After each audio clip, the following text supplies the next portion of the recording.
Bonsoir mesdames, bonsoir messieurs et bienvenue dans ce journal. Nous recevons ce soir Israël Moutala. Avec lui, nous allons analyser la situation du climat des affaires en République démocratique du Congo. Nous parlerons également dans ce journal de la mobilisation des recettes du côté des régies financières. Nous commençons ce journal par le comité de pilotage pour l'amélioration du climat des affaires et des investissements qui était la semaine dernière à Kisangani, chef-lieu de la province orientale, pour un séminaire de sensibilisation à l'intention des greffiers, procureurs et opérateurs économiques et autres. L'objectif est d'apporter l'information sur les différentes réformes amorcées par le gouvernement central en matière de climat des affaires. Bijoumbouy. Kisangani est non seulement le chef-lieu de la province orientale, mais aussi la troisième ville du pays de par son poids économique. Pourtant, les réformes amorcées par Kinshasa, même dans le secteur des affaires, tardent à y être appliquées par manque d'informations. Ici, on utilise encore l'ancien registre de commerce en lieu et place du tout récent registre de commerce et de crédit immobilier. En plus, le droit proportionnel continue à être payé à hauteur de 6% au lieu de 3% en vigueur actuellement. Ce séminaire s'avère important. De porter à la connaissance des administrations concernées, donc titres immobiliers, greffes et des notaires et de toutes les autres structures intéressées à l'amélioration du climat des affaires, de leur apporter l'information sur les réformes menées au niveau du CPCAI pour pouvoir impacter les indicateurs du Doing Business qui est le référentiel à la matière. Les participants saluent l'initiative du gouvernement et plaident pour le désenclavement de leurs 4 districts. Toutes ces réformes ne sont pas connues ici. Heureusement qu'il sera question de les vulgariser, mais vous ne devez pas limiter à les vulgariser au niveau des chefs-lieux de province, arriver aussi dans les chefs-lieux de district et pourquoi pas dans les chefs-lieux de territoire, chefferies, etc. La bonne information en temps réel permettra alors à la province de lutter contre l'informel. L'objectif à long terme est d'élargir son assiette fiscale et combattre les tracasseries en vue d'attirer les investissements susceptibles de créer des richesses et de l'emploi, ce à quoi le gouvernement aspire. Si le processus d'amélioration du climat des affaires et des investissements incombe en premier lieu au gouvernement, il ne demeure pas moins vrai que ce processus exige une forte implication de tout le monde. L'Agence pour la promotion des investissements et des financements de la province orientale a donc du travail. Cette structure provinciale devra s'employer à vulgariser des textes relatifs à cette matière. Les recettes mobilisées au 19 mars 2013, la situation a beaucoup évolué dans les régies financières. À la réunion hebdomadaire de ce mercredi avec les régies financières, 130 milliards de francs congolais sont attendus de la DGDA, 161 milliards de francs congolais à la DGI, enfin 75 milliards pour la DGRAD. Il faut noter également que le mois de mars coïncide avec les échéances fiscales à la Direction générale des impôts. Celle-ci doit sensibiliser les opérateurs économiques à s'acquitter librement aux droits dus à l'État. Carmel Placide pour les reportages. Autour d'une même table, le vice-ministre des Finances et les responsables de régie financière étudient le voies et moyens pour bien réussir d'ici fin mars l'objectif de dédoublement de recettes tel que souhaité par le gouvernement. Cette réunion, la 11e du genre, est en fait une occasion pour ces quartos de se rendre compte des opérations de sensibilisation des opérateurs économiques sur les droits dus à l'État. À ce jour, les résultats obtenus pour l'impôt professionnel sur les revenus et la taxe sur la valeur ajoutée s'avèrent satisfaisants. La situation a évolué. À 10 jours de la clôture du mois, la DGDA attend réaliser 130 milliards d'ici au 31 mars 2013, la DGI 161 milliards et la DGRAD mobilisera 75 milliards. Donc au total 366 milliards contre un objectif de doublement des recettes de 590 milliards. Les deux échéances sont certes satisfaisantes, reste celle de 29 sur l'impôt, sur les bénéfices et profits de l'exercice 2013. Il appartient donc aux opérateurs économiques à s'acquitter de leurs devoirs. Néanmoins, les directeurs adjoints de la DGI entrevoient déjà un meilleur avenir en termes de réalisation. Les contribuables assujettis ont jusqu'au 29 mars du mois en cours pour s'acquitter de leurs obligations fiscales. Henri Maurice Kabouakaloumé, cadre à la DGI, les invite donc à déposer leur déclaration des fins d'exercice comptable 2012 à la date prévue sous peine d'encourir des pénalités prévues par la loi. Il est au micro de Nadine Naing. Le 31 mars tombe un dimanche. Or, le dimanche, les structures financières qui sont habilitées à percevoir l'impôt sont fermées ces jours-là. Les samedis, ce n'est pas toutes les banques qui travaillent. C'est pourquoi nous avons ramené cette échéance au 29 mars 2013.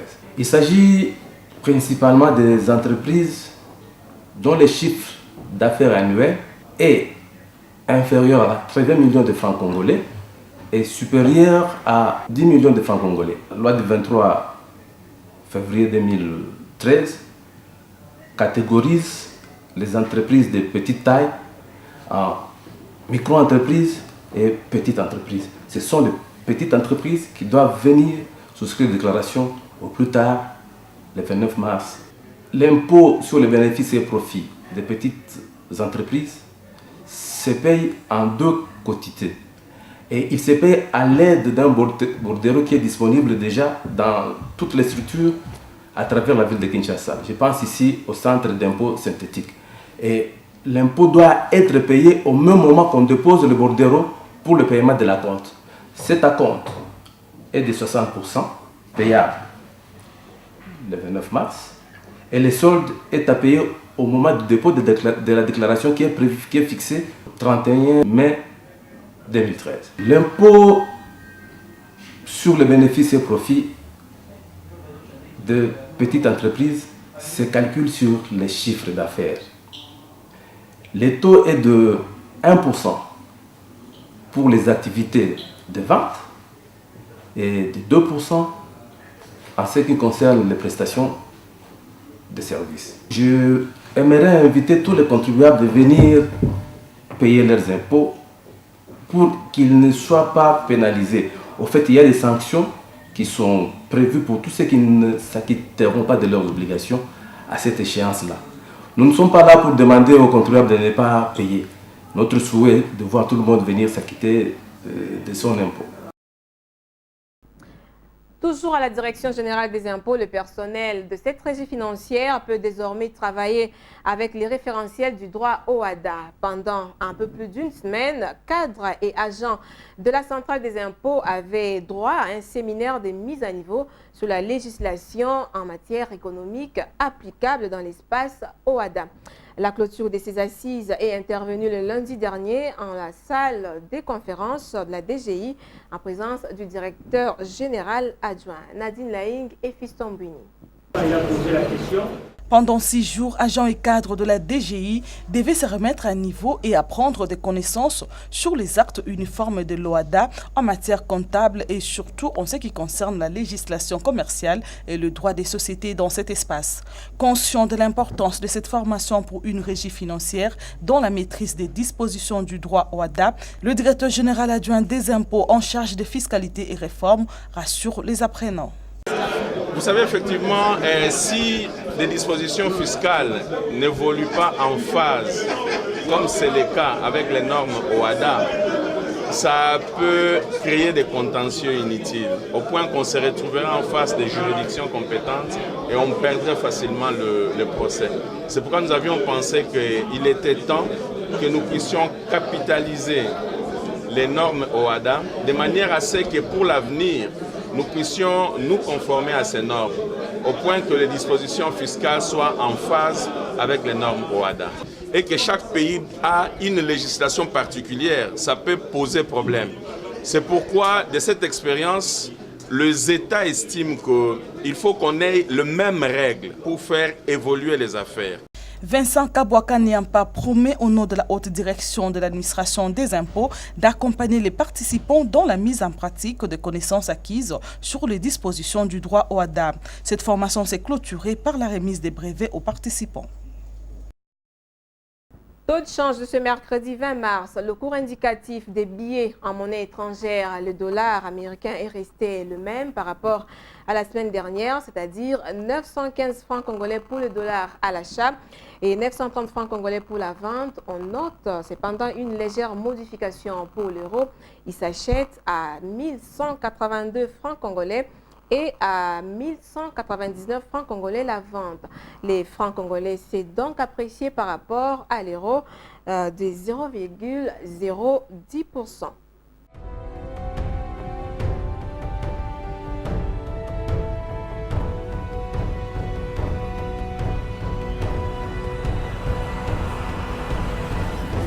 L'actualité internationale, l'Agence internationale des transports aériens annonce que les entreprises aériennes doivent réaliser plus de bénéfices cette année. Avec 80% des entreprises à travers le monde, selon cette agence, donc, les entreprises doivent mobiliser environ 8,2 milliards d'euros en 2013. Euronews.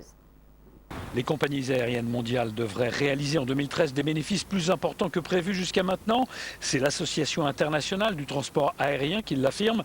L'association, qui représente 80% des compagnies du monde entier, a pris en compte l'amélioration de la conjoncture et celle de la situation financière des compagnies. L'IATA prévoit désormais pour le secteur des bénéfices de 8,2 milliards d'euros en 2013 contre 6,5 milliards auparavant. Airbus et Lion Air ont signé un accord industriel qui va favoriser l'économie française. Avec cet accord, environ 5000 emplois seront créés d'ici 10 ans. Euronews. Si Airbus rafle la mise, c'est grâce à l'A320 Neo. Ce n'est pas un avion révolutionnaire, c'est une nouvelle version de l'indémodable A320. Elle permet d'économiser 15% de carburant grâce à des réacteurs plus performants, grâce aussi à des ailerons situés à l'extrémité des ailes. Cet avion répond aux attentes des compagnies. Souvenez-vous, il y a 2 ans, la plupart des compagnies aériennes étaient dans le rouge. Donc il fallait trouver des économies. Les économies, c'est dans le kérosène, c'est vraiment être dans des coûts d'efficacité normaux. Ce produit, en évoluant sur cette gamme de produits, Airbus a répondu à un vrai besoin et a permis tout simplement d'asseoir sa rentabilité sur une bonne durée de temps. Les bonnes nouvelles étant plutôt rares, la signature de ce contrat historique s'est faite en grande pompe à l'Elysée ce matin. La jeune compagnie indonésienne Lion Air commande 234 avions A320 pour un montant de 18,4 milliards d'euros.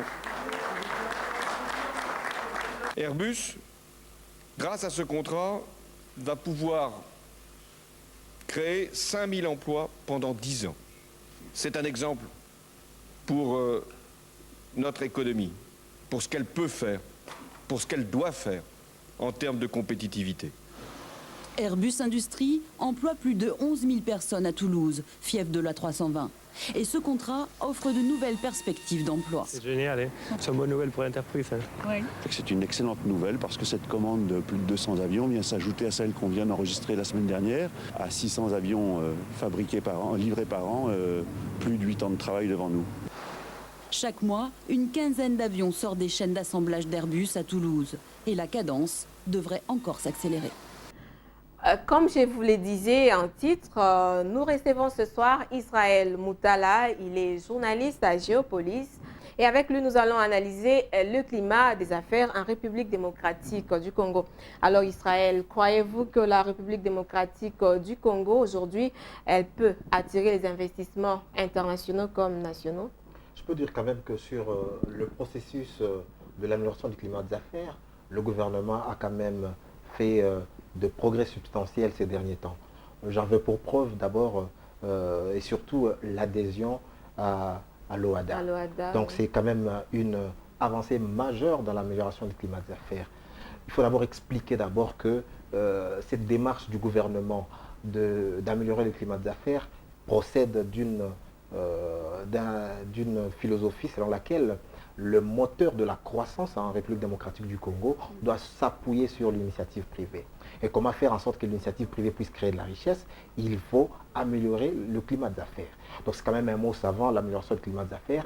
Mais pour faire simple, c'est un mot qui se résume, c'est un concept qui se résume en termes de transparence, en termes de souplesse et en termes de simplification des procédures à vivre entre les opérateurs économiques et l'administration. Donc comment on simplifie aux créateurs de richesse que sont les opérateurs économiques privés à faire du business, à créer de la richesse. Voilà un peu, c'est tout simple que ça. Et il faut faire il faut prendre un certain nombre de mesures de la part du pouvoir public pour leur faciliter la tâche. Et je pense que l'adhésion à l'OADA va dans ce sens-là pour garantir à la fois la sécurité judiciaire et juridique des hommes d'affaires. Voilà. Améliorer le climat des affaires implique aussi des réformes rigoureuses. Le gouvernement congolais l'a fait, mais il se pose un problème. C'est comme si à l'administration publique ou les entreprises n'en veulent pas. Est-ce qu'il n'y a pas de problème à ce niveau? Écoutez, l'administration congolaise telle qu'elle se trouve aujourd'hui est un véritable obstacle à l'initiative privée. Il y a plusieurs raisons à cela. La modicité de traitement, le fait que les gens qui accèdent à l'administration n'ont pas le profil requis. Donc, il y a des problèmes de corruption, il y a des problèmes de concussion, il y a tout ça. Les gens ne veulent pas changer, ils préfèrent rester dans l'ancien système. Les habitudes acquises pendant de longues décennies font vraiment obstacle à l'initiative privée. Il y a même pas, il y a plus grave, il y a même ce qu'on appelle l'obstruction administrative. Ça veut dire que vous êtes dans votre droit, on doit vous délivrer un document, mais la personne qui doit vous délivrer ce document ne s'obtempère pas. Et il a besoin justement que vous lui donniez de l'argent. Et donc c'est vraiment de l'obstruction à l'initiative privée. Et je pense que le gouvernement commence à prendre la mesure de la difficulté. Il faudra qu'il poursuive la réforme de l'administration publique pour essayer un peu d'extirper la mauvaise graine, mais avant justement de châtier toutes ces brebis galeuses qui peuplent l'administration publique et qui freinent l'initiative privée. Le gouvernement doit aussi réfléchir à comment améliorer leurs conditions de travail et leurs conditions de vie. La dernière mesure gouvernementale, par exemple, qui a sanctionné les cadres de la DGDA, je pense que la sanction négative qui a été appliquée a été exemplaire et il faut saluer. Donc je pense que nous assistons à notre pays quand même à un tournant dans la prise de conscience des responsables politiques sur la façon d'aller en profondeur avec les réformes annoncées pour assainir le climat d'affaires, parce que si on n'arrive pas à assainir le climat d'affaires, la pauvreté va nous coller à la peau, comme l'indique le dernier indice de développement du PNUD. On va y arriver, mais par rapport aux réformes elles-mêmes, c'est comme si ça ne suit pas. Dans le Congo profond, apparemment les réformes ne sont appliquées qu'à Kinshasa et à l'intérieur du pays, ils continuent encore à exercer l'ancien système. Je me dis, il y a un problème de communication. Oui, il y a un problème de communication. Nous avons un pays aux dimensions continentales et la façon dont Kinshasa communique avec les provinces n'est pas optimale. Il faut qu'on optimise les canaux de communication entre les autorités nationales et les autorités provinciales. C'est le rôle, je pense, aussi de la conférence de gouverneurs, qui est une plateforme entre le pouvoir de Kinshasa et le pouvoir à l'échelon local. Mais plus généralement, de toute façon, les décisions prises à Kinshasa ont du mal à être diffusées dans l'arrière-pays. Tout ça procède justement du mauvais climat d'affaires. À part ça c'est un autre aspect aussi du mauvais climat d'affaires, c'est le fait qu'il y a un déficit en termes d'infrastructure. Il n'y a pas de route, il n'y a pas suffisamment d'énergie. Donc quand je parle de route, je parle plus globalement de voies de communication. Ça veut dire les voies maritimes, les voies fluviales, les voies ferrées, les routes et tout ça. Et même la navigation aérienne, elle pose problème. Donc tout ceci, dès qu'on va justement... Il n'y a pas que ça, on peut utiliser aussi l'Internet. Oui, mais non, encore faudra-t-il que les gens...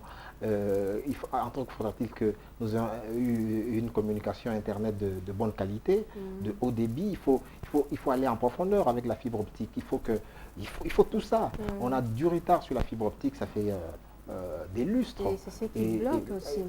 C'est aussi un aspect du mauvais climat d'affaires. Parce que nous sommes à l'époque de la vitesse, de la transmission de données en grande quantité, en une vitesse record. Il faudrait justement que les infrastructures qui doivent accompagner cette nouvelle culture de notre siècle soient à la hauteur. Donc, moi, je pense que globalement, il va encore se poser beaucoup de problèmes. Il faudrait que les plateformes de communication entre Kinshasa et les provinces soient plus optimisées afin que l'information passe. L'information peut aussi passer, mais encore faudra-t-il qu'on l'applique. Il y a des gens qui ne veulent pas se conformer aux directives, qui ne veulent pas se conformer aux réformes. Et je pense qu'il n'y a que la sanction qui peut... Oui, on va atterrir Israël au regard de tout ce que nous pouvons observer aujourd'hui. Nous sommes déjà au mois de mars et au mois de mai, Doing Business va publier son rapport. Est-ce que vous êtes confiant que la RDC va encore gagner quelques places ou bien elle va encore s'engloutir? Non, je pense franchement qu'au mois de mai, justement, il y aura un rapport Doing Business. Nous allons progresser.